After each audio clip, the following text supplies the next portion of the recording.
ഇതാണ് എഞ്ചിന്റെ പുതിയ അമേരിക്കൻ സീരീസ്. കളറിന്റെ പേരാണ് മെഡിറ്ററേനിയൻ ബ്ലാക്ക്. തലപ്പുഴ ഫോറസ്റ്റിന് മുകളിലുള്ള സൈറ്റിലാണ് നമ്മളുള്ളത്. ഈ ഒരു കളർ പ്രത്യേകം എന്താണെന്ന് വെച്ചാൽ ഒരു 6ഓളം കളേഴ്സ് മിക്സ് ആയിട്ട് വരുന്ന ഒരു കളറാണ് ഇത് വരുന്നത്.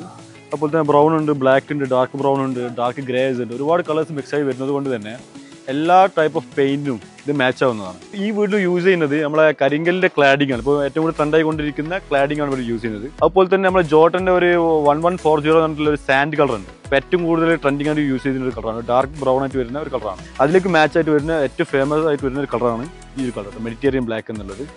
ഈ സൈഡിൽ നമ്മൾ യൂസ് ചെയ്തിട്ടുള്ള ഏകദേശം ഒരു 3000 സ്ക്വയർ ഫീറ്റ് അടുത്ത് വരുന്ന റൂഫാണ് നമ്മൾ ചെയ്തിട്ടുള്ളത്.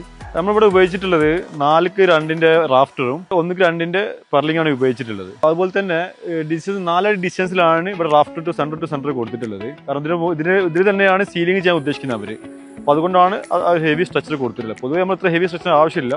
പക്ഷേ ഈ സൈറ്റിൽ നമ്മൾ ഉപയോഗിച്ചിട്ടുള്ളത് കുറച്ച് ഹെവി ആയിട്ടുള്ള സ്ട്രക്ചറാണ്. അത് കോസ്റ്റ് വളരെ കുറയ്ക്കാൻ പറ്റുന്ന ഒരു മെത്തേഡാണ് ഇങ്ങനെ ചെയ്യുകയാണെങ്കിൽ. അതുപോലെ തന്നെ നമ്മളിപ്പം കോൺക്രീറ്റ് റൂഫ് ഒഴിവാക്കിയിട്ട് ഇങ്ങനെ ചെയ്യുന്ന സമയത്ത് നമുക്ക് ഒരുപാട് കോസ്റ്റ് ലാഭിക്കാൻ പറ്റും. ഈ കാണുന്നതാണ് എൻജെയുടെ സ്പെഷ്യൽ 4 ലോക്ക് വാലി. ഇതിന്റെ പ്രത്യേകത എന്താണെന്ന് വെച്ചാൽ 4 ലോക്ക് പറഞ്ഞ പോലെ തന്നെ 4 ലോക്കാണ് വരുന്നത്. 2 ഫീറ്റാണ് വിടുത്ത് വരിക. ശക്തമായ കാറ്റും മഴയുള്ള സ്ഥലങ്ങൾക്ക് ഏറ്റവും ബെസ്റ്റ് ആയിട്ടുള്ള ഒരു വാലിയാണ് ഈ ഒരു വാലി. കാരണം എന്താണെന്ന് വെച്ചാൽ ശക്തമായ കാറ്റ് ഈ വെള്ളത്തെ ഉള്ളിലേക്ക് പമ്പ് ചെയ്യുന്ന സമയത്ത് ഈ 4 ലോക്കും ഇതിനെ ബ്ലോക്ക് ചെയ്യുന്നതാണ്. അപ്പോൾ ഈ റൂഫ് വേണ്ടവർ എന്ത് ചെയ്യുക, എൻജിനുമായി ബന്ധപ്പെടും.